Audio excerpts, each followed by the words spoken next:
Hello dear students, आज हम इस लेक्चर में डिस्कस करने वाले हैं ऑप्टिकल आइसोमेरिज्म।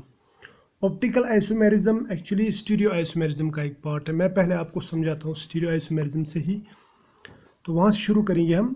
थोड़ा सा बताऊँगा उसके बारे में, उसके बाद में ऑप्टिकल आइसोमेरिज्म पे हम आएंगे। ठीक है, देखो जो स्टीरियो आइसोमर्स रहते हैं, स्टीरियो आइसोमर्स, इसमें दो तरह के आइसोमर्स रहते हैं हमारे पास में, ये हमने पढ़ा हुआ है। एक रहता है कन्फॉर्मेशनल आइसोमर्स, कन्फॉर्मेशनल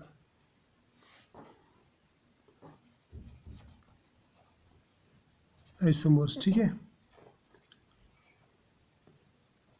और दूसरा हमने डिस्कस किया था configurational isomers, configurational isomers, right. Conformational isomers किन को बोलते हैं हम? वो आइसोमर्स जो हम एक दूसरे में इंटर कन्वर्ट कर सकते हैं इजीली, यानी यहाँ पे इजी है inter conversion bye simple rotation about A carbon carbon single bond. इसमें हमने जैसे हमने स्टैगर्ड और इक्लिप्स्ड स्ट्रक्चर्स पढ़े थे वो। और दूसरा जो है वो है कॉन्फ़िगरेशनल आइसोमर्स। कॉन्फ़िगरेशनल आइसोमर्स जो है ना, ये वो आइसोमर्स है जो इजीली इंटर कन्वर्ट नहीं होते हैं, यानी यहाँ पे जनरली हमें पहले बॉन्ड ब्रेक करना पड़ता है, तब जाके हम एक आइसोमर को दूसरे आइसोमर में कन्वर्ट कर सकते हैं। तो ये है कॉन्फ़िगरेशनल आइसोमर्स। तो इनको मैं बोल सकता हूँ कि दीज आर रिजिड आइसोमर्स, यानी यहाँ पे अगर आप एक आइसोमर को दूसरे आइसोमर में कन्वर्ट करना चाहेंगे तो जनरली क्या करना पड़ता है, जनरली हमें बॉन्ड ब्रेक करना पड़ता, वरना ये एक दूसरे में इंटर कन्वर्ट नहीं होते। ठीक है, तो इस कॉन्फ़िगरेशनल आइसोमर्स में फर्दर अगर हम क्लासिफाई करेंगे, हमारे पास में दो तरह के आइसोमर्स आते हैं। एक आता है, मैं बोलूँगा ऑप्टिकल आइसोमर्स, ऑप्टिकल आइसोमर्स जो हम आज पढ़ेंगे, ठीक है, आइसोमर्स। और दूसरा आता है जियोमेट्रिकल आइसोमर्स, आइसोमर्स, ठीक है। तो आपकी आसानी के लिए फ़िलहाल मैं समझाता हूँ। जो ऑप्टिकल आइसोमर्स है ना, ये इस तरह, जिस तरह लेफ्ट हैंड राइट हैंड रहता है, इस तरह के आइसोमर्स, यानी इसको मैं और एक नाम बोल सकता हूँ मिरर इमेज आइसोमर्स, यानी जो एक दूसरे के मिरर इमेज रहते हैं। ये हमें आज डिटेल में पढ़ना है, इसलिए आज मैं यहीं तक बताऊंगा, ठीक है। तो फिलहाल मैं यहीं तक बताता हूँ कि these are mirror image isomers. अब ये जो जियोमेट्रिकल आइसोमर्स है, इनमें मॉलिक्यूलर फार्मूला सेम रहता है, इनका कनेक्टिविटी सेम रहता है, लेकिन जियोमेट्री ऑफ ग्रुप्स या arrangement of groups in space वो डिफरेंट रहता है। ये रिजिड मॉलिक्यूल्स रहते हैं, क्या रहते हैं? रिजिड। ये हमें आगे डिस्कस करना है। आपने सुना होगा सिस्ट्रॉन्स, सिस्ट्रॉन्स। तो सिस्ट्रॉन्स आइसोमर्स जो रहते हैं, या ई एंड जेड आइसोमर्स, उनको हम कहते हैं जियोमेट्रिकल आइसोमर्स, यानी उनकी ये मॉलिक्यूलर फार्मूला सेम है, उनकी कनेक्टिविटी सेम है, यानी स्ट्रक्चरल फार्मूला सेम है, लेकिन जो जियोमेट्री रहती है उनकी वो अलग अलग रहती है। समझ में आया ना? उनको बोलते हैं हम जियोमेट्रिकल आइसोमर्स। तो ये मैंने आपको इसलिए बताया कि आपको ये समझ में आ जाए, आपके ध्यान में ये रहे कि ये जो है ना ऑप्टिकल आइसोमेरिज्म या ऑप्टिकल आइसोमर्स, ये एक्चुअली कॉन्फ़िगरेशनल आइसोमर्स का एक पार्ट है, यानी स्टीरियो आइसोमर्स का एक पार्ट है। यानी इनका जो मेन है सोर्स जो है वो स्टीरियो आइसोमर्स। उसके बाद में हम स्टीरियो आइसोमर्स में से कौन से आइसोमर्स है, ये कॉन्फ़िगरेशनल, और कॉन्फ़िगरेशनल में से कौन से हैं? Optical isomers. तो ये ऑप्टिकल आइसोमर्स हम डिस्कस करेंगे आज, यानी ऑप्टिकल आइसोमेरिज्म डिस्कस करेंगे। लेकिन इसको फुल्ली समझने के लिए, ऑप्टिकल आइसोमेरिज्म को अच्छी तरह से समझने के लिए हमें पहले पता होना चाहिए कि प्लेन पोलराइज्ड लाइट क्या होता है। तो यहाँ से शुरू करते हैं हम, ठीक है। सबसे पहले समझेंगे हम एक टर्म, उसको बोलते हैं हम plane polarized light, polarized light. इसको मैं PPL भी बोल सकता हूँ, PPL शॉर्टकट में ऐसे लिखते हैं हम, ठीक है, प्लेन पोलराइज्ड लाइट। अब ये प्लेन पोलराइज्ड लाइट है क्या, या इसको हम कैसे समझेंगे? देखो, आपने सुना होगा monochromatic light and polychromatic light. सबसे पहले मैं बताऊंगा मोनोक्रोमेटिक। मोनो का मतलब रहता है वन, क्रोमेटिक का मतलब रहता है कलर, क्रोमेटिक, यानी सिंगल कलर्ड, या मैं बोल सकता हूँ सिंगल वेवलेंथ। सिंगल वेवलेंथ, अगर हम एक सिंगल वेवलेंथ लाइट लेंगे, सिंगल जो एक ही वेवलेंथ की रहती है, उसको बोलते हैं हम मोनोक्रोमेटिक लाइट। अगर एक लाइट में बहुत सारे वेवलेंथ्स, जैसे वाइट लाइट जो रहता है, वाइट लाइट में बहुत सारे वेवलेंथ्स रहते हैं, बहुत सारे कलर्स रहते हैं, तो उसको मैं बोलूँगा पॉलीक्रोमेटिक लाइट। क्या बोलूँगा? Polychromatic light. पॉलीक्रोमेटिक का मतलब मैनी वेवलेंथ्स, ठीक है, मैनी वेवलेंथ्स, यानी इसमें एक ही तरह का कलर नहीं रहता, इसमें बहुत सारे कलर्स मिल के रहते हैं। अब ये मोनोक्रोमेटिक लाइट को हम समझेंगे पहले। देखो, चाहे पॉलीक्रोमेटिक लाइट हो या मोनोक्रोमेटिक लाइट हो, ये अगर हम किसी सोर्स से छोड़ देंगे, मान लीजिए ये एक बल्ब है जो एक मोनोक्रोमेटिक लाइट प्रोड्यूस करता है, तो इस बल्ब से जो लाइट निकलती है उसका डायरेक्शन ऐसे भी होता है, ऐसे भी, यानी इस डायरेक्शन में भी चलता वो, ठीक है, इस प्लेन में भी चलेगा वो इस प्लेन में भी होगा, ये इस प्लेन में भी चलेगा, इस प्लेन में भी होगा वो, ठीक है, तो हर तरफ ट्रेवल करता है, राइट। तो मैं ये बोल सकता हूँ जो लाइट रहता है, चाहे वो पॉलीक्रोमेटिक हो या मोनोक्रोमेटिक, ये मल्टी डायरेक्शनल रहता है, या मैं इसको बोलूँगा कि ये नॉन पोलराइज्ड रहता है, नॉन पोलराइज्ड, ठीक है। अब मैं अगर पॉलीक्रोमेटिक लूँ तब भी ऐसे ही होगा, मोनोक्रोमेटिक होगा तब भी ऐसे ही होगा, लेकिन हम यहाँ पे सिलेक्ट सिर्फ ये करेंगे मोनोक्रोमेटिक, क्योंकि इससे बाद में हमें प्रॉब्लम नहीं आएगी। तो याद रखना, ऑप्टिकल आइसोमेरिज्म में हमें जो लाइट, जिस लाइट के बारे में हम बात करते हैं, वो एक्चुअली कौन सी लाइट रहती है? मोनोक्रोमेटिक लाइट रहती है, ठीक है, समझ में आया। लेकिन अगर मैं इस लाइट को इस तरह से पास करूँ, मान लीजिए हमारे पास में एक गेट है या एक दरवाज़ा, इस तरह, उस दरवाजे में सिर्फ ये इतनी एक फ्रिंज खुली है, बाकी सब बंद है, ठीक है। तो इसका मतलब ये जो लाइट है, ये जब लाइट इस पे पड़ेगी तो यहाँ पे जो लाइट पड़ेगी वो रुक जाएगी, यहाँ पड़ेगी ये रुक जाएगी। इसका मतलब इस प्लेन में जो लाइट जाएगी वो भी रुकेगी, इस प्लेन में जाएगी वो भी रुकेगी, इस प्लेन में जाएगी लाइट वो भी रुकेगी, यहाँ पे जाएगी वो भी रुकेगी।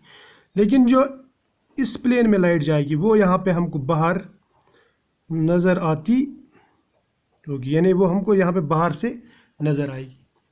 यानी हमने एक नॉन पोलराइज्ड लाइट जब इसके थ्रू पास किया, जो सिर्फ एक प्लेन को अलो करता है, बाकियों को रोकता है, तो हमें जो ये लाइट मिलेगी ये सिर्फ एक सिंगल प्लेन में चलेगी। ये मैनी प्लेन्स में चल रही है, जा ट्रेवल कर रही है, लेकिन यहाँ पे ये हमें सिर्फ एक ही प्लेन की लाइट मिल गई। इसको मैं बोल सकता हूँ ये है प्लेन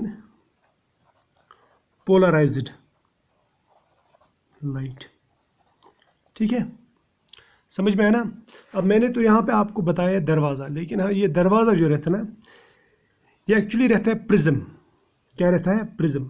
ये प्रिज्म रहता है, इस प्रिज्म को बोलूँगा मैं नाइकोल प्रिज्म। जनरली हम ये यूज़ करते हैं, नाइकोल प्रिज्म। ये नाइकोल प्रिज्म है क्या? नाइकोल प्रिज्म एक्चुअली कैल्शियम कार्बोनेट का क्रिस्टल रहता है, या मैं जिसको बोल सकता हूँ कैल्साइट। ये बना हुआ रहता है किसका? कैल्साइट का, कैल्साइट। अब कैल्साइट क्या है? कैल्साइट एक मिनरल है, किसका? ये मिनरल है कैल्शियम कार्बोनेट का, CaCO3, कैल्शियम कार्बोनेट का मिनरल, उसको हम बोलते हैं कैल्साइट। इसी का बना हुआ रहता है ये निकोल प्रिज्म। इसको मैं बोल सकता हूँ दूसरा नाम पोलराइज़र। क्या बोलूँगा मैं इसको? पोलराइज़र। क्यों बोलूँगा मैं पोलराइज़र? क्योंकि इसने नॉन पोलराइज्ड लाइट को कन्वर्ट किया प्लेन पोलराइज्ड लाइट में। समझ में आया ना? तो ये बहुत ही इंपॉर्टेंट है, इसको ध्यान में रखो। अब हम इसके साथ व्यवहार देखेंगे क्या होता है, ठीक है। तो फिलहाल यहाँ तक, मैं नेक्स्ट पेज पे बताता हूँ दूसरा, ठीक। अब हमने अभी तक क्या पढ़ा? हमने पढ़ा अभी तक PPL क्या होता है, यानी प्लेन पोलराइज्ड लाइट क्या होता है। अब मैं आपको और एक टर्म बताता हूँ, उसको बोलते हैं ऑप्टिकली एक्टिव सब्सटेंसेस। क्या बोलूँगा मैं? Optically active substances. ये मैं आपको समझा दूंगा क्या होता है, ठीक है। देखो, आपने कभी डी ग्लूकोज का नाम सुना होगा, डी ग्लूकोज तो देखा है, ठीक है, शाबाश, यह आपने नाम सुना होगा डी ग्लूकोज। अब मैं आपको अगर सिंपल अल्कोहल दे दूं और डी ग्लूकोज दे दूं, देखो डी ग्लूकोज के थ्रू अगर आप प्लेन पोलराइज्ड लाइट पास करते हैं, मान लीजिए ये प्लेन पोलराइज्ड लाइट है, ठीक है, इस लाइट को मैं पास करता हूँ डी ग्लूकोज सॉल्यूशन के थ्रू, मान लीजिए ये डी ग्लूकोज है, ठीक, इसका सॉल्यूशन हमने बनाया, क्या है ये, डी ग्लूकोज, ग्लूकोन डी वगैरह, प्योर डी ग्लूकोज की बात कर रहा हूँ। जब मैं इसमें से ये लाइट पास करूँगा, ये लाइट क्या है, ये प्लेन पोलराइज्ड लाइट, तो ये अगर आप इस तरफ ऑब्जर्व करेंगे, यानी इसके थ्रू पास करने के बाद में हमें तो लगता है कि ये ऐसे चलना चाहिए, यानी जैसे ये इसमें एंटर हुआ था वैसे ही यहाँ बाहर से भी ऐसे दिखेगा, यानी ये यहाँ पे जब एंटर हुआ था तो इसका प्लेन ये था, ये वाला प्लेन, राइट। तो हम एक्सपेक्ट करेंगे कि यहाँ पे भी ऐसे ही होगा, लेकिन डी ग्लूकोज के थ्रू जब आप इसको पास करते ना, तो ये जो प्लेन है ये ऐसे थोड़ा सा चेंज हो जाता है, ठीक है, ऐसे ही। तो इसका मतलब जो एक्सपेक्टेड लाइन थी और जो एक्चुअल प्लेन है, इसके बीच में एक एंगल बन गया यहाँ पे, इस एंगल को बोलूँगा मैं फिलहाल थीटा, ठीक है। यानी हम एक्सपेक्ट कर रहे थे कि ये लाइट यहाँ से यहाँ सॉल्यूशन के थ्रू जब पास हुई तो ऐसे बाहर निकलेगा, तो इसी प्लेन में ही होगा, लेकिन ऐसा नहीं होता। ये जब बाहर हम ऑब्जर्व करते हैं तो इसने प्लेन चेंज किया हुआ होता है, इन्हें अपना ये प्लेन चेंज कर देता है, लेकिन कब, जब हम इसको डी ग्लूकोज के थ्रू पास करते हैं, या अगर आप कोई प्योर अमाइनो एसिड लेंगे, उसका सॉल्यूशन बनाएंगे, ठीक है, ग्लाइसिन को छोड़ के, जैसे एलानिन वगैरह है, उसका सॉल्यूशन बनाएंगे, उसके थ्रू अगर प्लेन पोलराइज्ड लाइट आप पास करेंगे तो आपको ये प्लेन इस डायरेक्शन में नहीं दिखेगा, आपको लगेगा कि इस प्लेन ने, ये जो प्लेन पोलराइज्ड लाइट है, इसका प्लेन, इसका डायरेक्शन थोड़ा चेंज हुआ है, यानी इसने अपना एंगल चेंज किया है इस प्लेन ने, राइट, इस प्लेन पोलराइज्ड लाइट ने। अब अगर आप, ये तो डी ग्लूकोज की बात है, अगर आप यही प्लेन पोलराइज्ड लाइट आप पास करेंगे एक सॉल्यूशन के थ्रू जिसमें सपोज अल्कोहल है, ठीक है, या 1-ब्यूटेनॉल है, ठीक है, ये मान लीजिए इसमें इथेनॉल या सोडियम क्लोराइड है, ठीक है, जब आप इसमें से पास करेंगे ना, तो आपको ये प्लेन पोलराइज्ड लाइट यहाँ पे ऐसे ही दिखेगा, यानी ये अपना प्लेन चेंज नहीं करेगा, जैसा यहाँ से गया था वैसे ही यहाँ से बाहर आया, क्लियर। तो इसका मतलब ये जो लाइट है, ये प्लेन पोलराइज्ड लाइट, ये हर एक सॉल्यूशन में अपनी डायरेक्शन चेंज नहीं करता, यानी हर एक सॉल्यूशन में रोटेट नहीं होता, ये किसी पर्टिकुलर सॉल्यूशन में रोटेट होता है, जैसे डी ग्लूकोज में हुआ, ठीक है, या फ्रक्टोज में हुआ, या ये अमाइनो एसिड्स में होता है, लेकिन इथेनॉल वगैरह इसमें नहीं होता है। यानी कुछ चीज़ें प्लेन पोलराइज्ड लाइट को रोटेट कर सकती हैं, कुछ चीज़ों का सॉल्यूशन इसको रोटेट नहीं कर सकता, ठीक है। अब जो चीज़ें प्लेन पोलराइज्ड लाइट को रोटेट करा सकती हो, चाहे वो राइट वाली डायरेक्शन में करें या लेफ्ट वाली डायरेक्शन में, उनको बोलते हैं हम optically active substances, optically active substances. और जो पीपीएल को रोटेट नहीं कराती है उनको बोलते हैं ऑप्टिकली इनएक्टिव सब्सटेंसेस। समझ में आया? तो ये बहुत ही इजी है। अब आप सोचेंगे कि ये कैसे पता चलेगा कि लाइट इस डायरेक्शन में जा रही थी, इस डायरेक्शन में इसने कितना एंगल वगैरह चेंज किया, ये कैसे पता चलेगा? उसके लिए हम एक इंस्ट्रूमेंट यूज़ करते हैं, उस इंस्ट्रूमेंट को बोलते हैं पोलरीमीटर। क्या बोलते हैं इसको? पोलरीमीटर, ये मैं समझा दूंगा। ये पोलरीमीटर क्या होता है, पोलरीमीटर मैं लिखूंगा यहाँ पे। देखो पोलरीमीटर में क्या होता है, पोलरीमीटर में सिंपली हम एक लाइट का सोर्स लेते हैं, ठीक है। ये मैं सिंपल पेन से बनाऊंगा। ये मान लीजिए एक लाइट का सोर्स है, ये सोर्स, इससे लाइट ऐसे भी चल रही है, इस प्लेन में भी जा रही है, राइट, इस प्लेन में भी जा रही है लाइट, इस प्लेन में भी जा रही है, ठीक है। तो मैं इसको बोलूँगा लाइट सोर्स, ठीक है, लाइट का क्या सोर्स। इतना समझ में आया, ये बहुत इजी। उसके बाद में हम यहाँ पे सामने रखते हैं इसमें, ये पोलरीमीटर की बात कर रहा हूँ, यानी पोलरीमीटर का डिज़ाइन कैसा रहता है। इसमें रहता है यहाँ पे एक निकोल प्रिज्म, ठीक है, निकोल प्रिज्म, जिसको मैं बोलूँगा पोलराइज़र। क्या बोलूँगा इसको, पोलराइज़र, यानी ये है निकोल प्रिज्म, NP लिखा मैंने, ठीक, समझ में आया। उसके बाद में यहाँ से जब लाइट निकलेगी वो आपको हर प्लेन में नज़र नहीं आएगी, वो सिर्फ एक ही प्लेन में नज़र आएगी। वो वाला प्लेन कौन सा, ये वाला प्लेन, ऐसे नज़र आएगी आपको लाइट, यानी इस प्लेन में लाइट चल रही, बाकी प्लेन्स में लाइट स्टॉप हो गई, बाकी में नहीं जा रहा है लाइट, ठीक। उसके बाद में इसको जब आप सॉल्यूशन के थ्रू पास करते हैं, ठीक है, ये मान लीजिए ये शुगर सॉल्यूशन, यहाँ पे एक ट्यूब रखते हैं हम, ये ट्यूब है, एक स्पेसिफिक लेंथ का ट्यूब है, राइट, ये समझ में आया।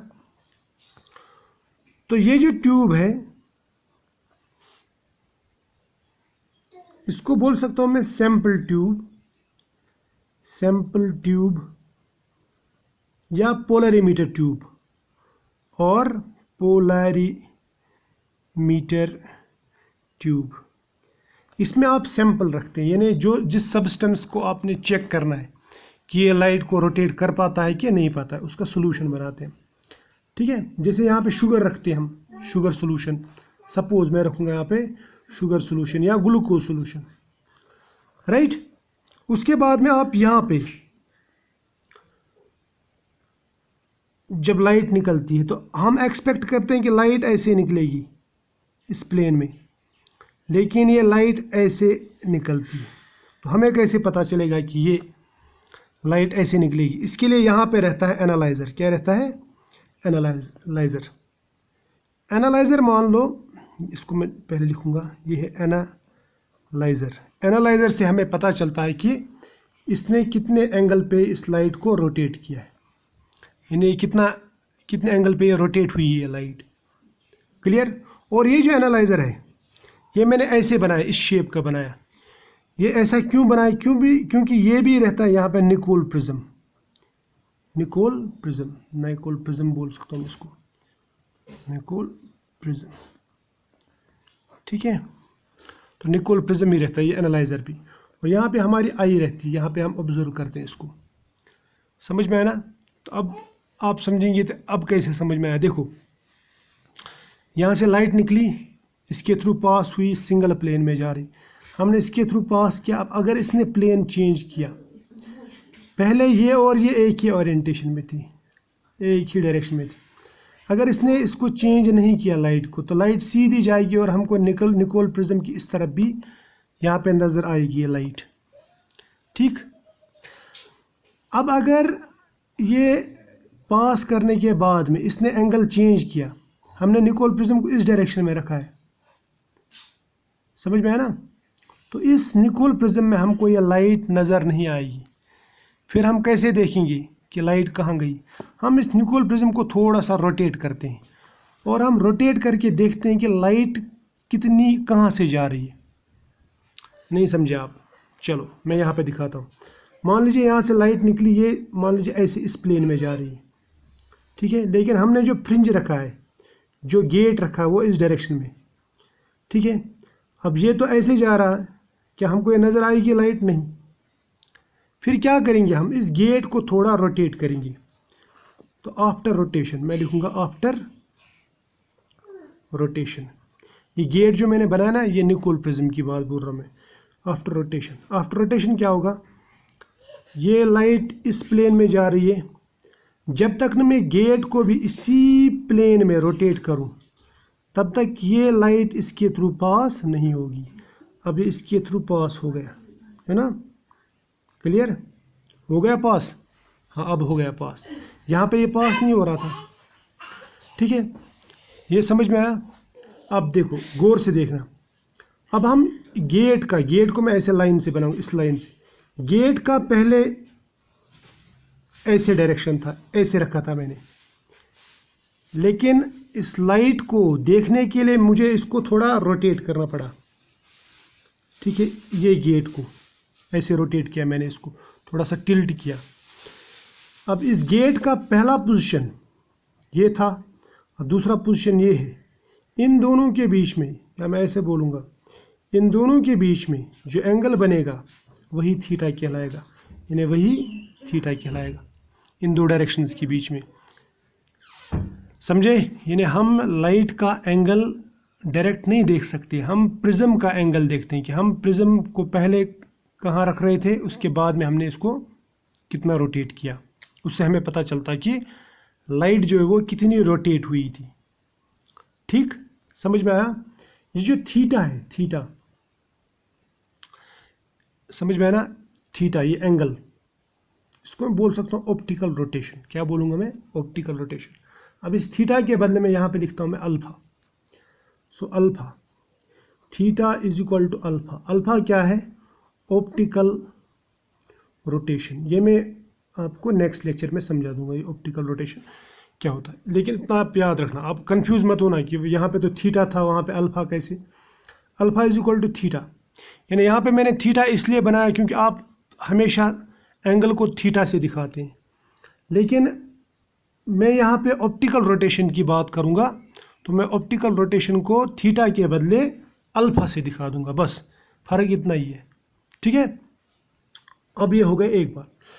दूसरी बात देखो, मैंने आपको ये एंगल जो दिखाया, मैंने आपको दिखाया कि लाइट ऐसे रोटेट हुई है ना।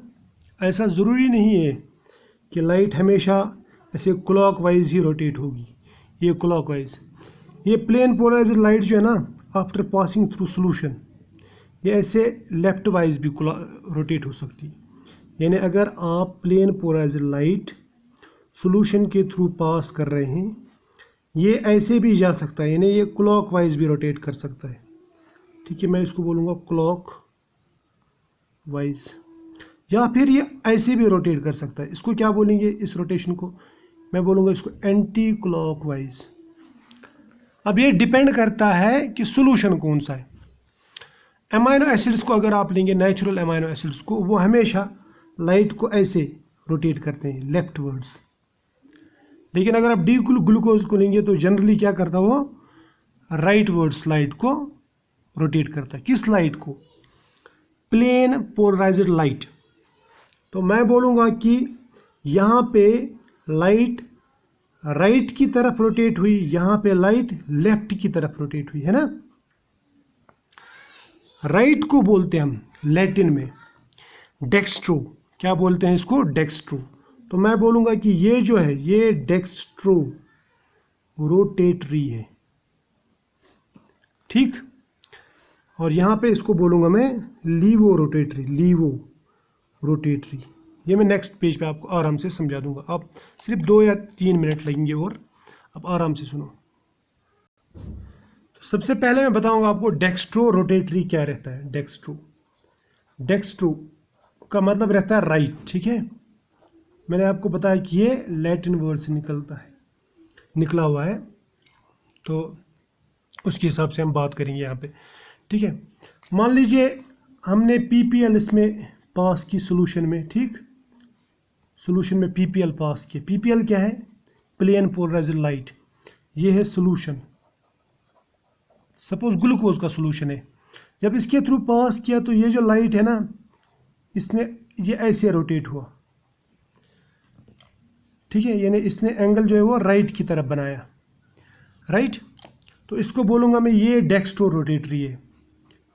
तो ये राइट वर्ड्स रोटेट हुआ, राइट वर्ड्स रोटेशन है, रोटेशन। इसको बोलूँगा मैं डेक्स्ट्रो रोटेटरी, डेक्स्ट्रो रोटेटरी किसको बोलूँगा मैं? डेक्स्ट्रो रोटेटरी, शाबाश। मैं डेक्स्ट्रो रोटेटरी इस सोल्यूशन को बोलूँगा, इस सोल्यूशन को, समझ में आया ना? क्योंकि इस सोल्यूशन की वजह से ही ये राइट की तरफ रोटेट हुआ, तो ये डेक्स्ट्रो रोटेटरी सोल्यूशन है, ये याद रखना, ठीक है। तो डेक्स्ट्रो रोटेटरी सोल्यूशन।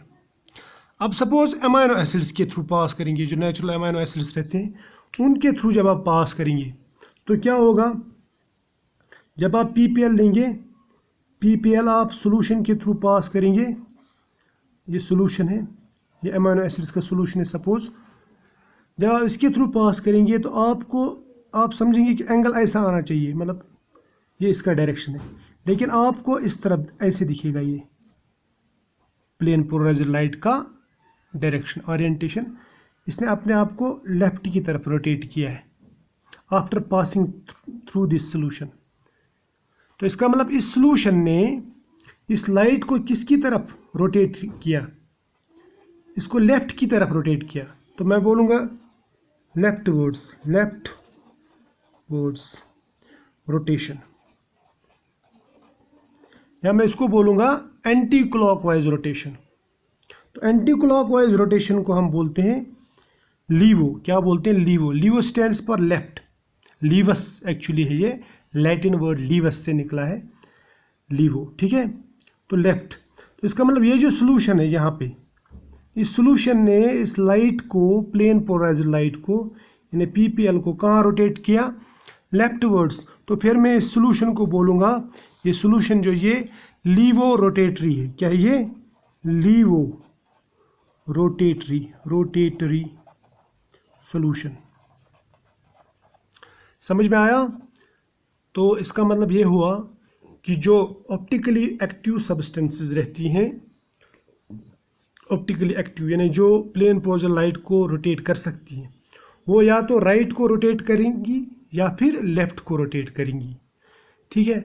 अगर राइट को रोटेट किया, राइट साइड की तरफ रोटेट किया, फिर हम उस सोल्यूशन को बोलेंगे कि ये लाइट को राइट वर्ड्स रोटेट करने वाली सोल्यूशन है या डेक्स्ट्रो रोटेटरी सोल्यूशन है।